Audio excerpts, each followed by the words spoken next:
Ko tu vispār šodien vēl arī sagaidi? Es domāju, nezinu, kaut ko tādu interesantu arī, ko uz beigām varētu pastāstīt, kas arī, es domāju, kas pēdējais paliktu atmiņā no tiem, kas stāstīs. Es ko sagaidu? Es arī īsti nezinu, kaut ko. Nezinu, droši vien atkal būs kaut kāda runāšana un atkal es smiešos un nezinu. Daudz smieklu, nezinu, atmiņas kaut kas tāds. Man patika, manuprāt, viss. Man patika katra tās nodarbības, uz kurām es biju. Man patika tās radošās darbnīcas. Es pat sabiedriskajās attiecībās balviņu dabūju. Ko dabūji balvā? Biļeti uz teātra izrādi Salome. Un jā, fakši viss, riktīgi fakši. Interesanti bija, kas ir galvenais dzinulis uzņēmējiem. Kā tur jau nav vienas noteikts atbildes, bija jāiet. Tieši mēs esam. Tur bija jautājums, kas ir galvenais dzinulis uzņēmumam, lai sāktu uzņēmēt darbību. Un tur bija dažādas atbildes, tur peļņa vai tur griba gūt varu, bet nav tāds viens noteikts definīcijas.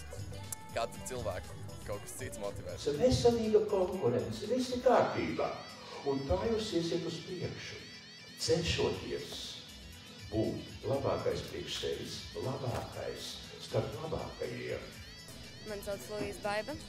Es nevarētu būt laimīgāka par šodienu, tāpēc, ka es nācu ar mērķi uzzināt kaut ko vairāk par sabiedriskām attiecībām un par turību kā skolu, un tad ar mērķi dabūt atlaidi.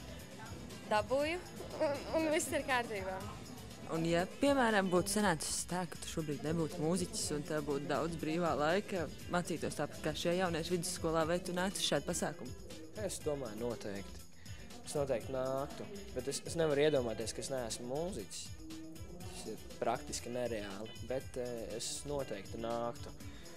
Man patīk, pēdējā laikā es kaut kā esmu sapratis, ka nevajag kautrēties nākt uz visādām vietām, notikumiem, mācīties, uzzināt.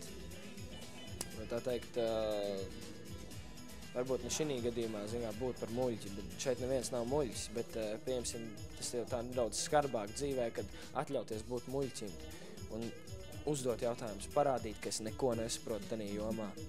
Baigi forši. Šitien jau jaunieši jau godri sanākuši arī mums erudīcijas tests vispārējais un vēl tiek turībā. Cool. Forši patīkam. Es noteikti nāktu, ja man būtu tāda iespēja, tad es reāli nebūtu mūziķis, noteikti nāktu.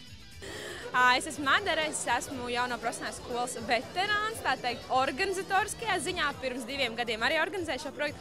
Un jāsaka godīgi, tad, manuprāt, šis bija no manas zināmajiem noslēgumiem vispozitīvākais. Tāds, ka es vairākas reizes tvītoju, ko es nedaru 1 stundas laikā tik daudz. Tvītoju tādas bildes par runātājiem, par Mārnu astronautiem, par Ralfu, kur bija vienkārši super pozitīvi, ļoti daudzas lietas stāstīja tādas, par kurām pat es aizdomājos. Māras koncerts, šī viena dziesma, man liekas, bija vienkārši perfekta.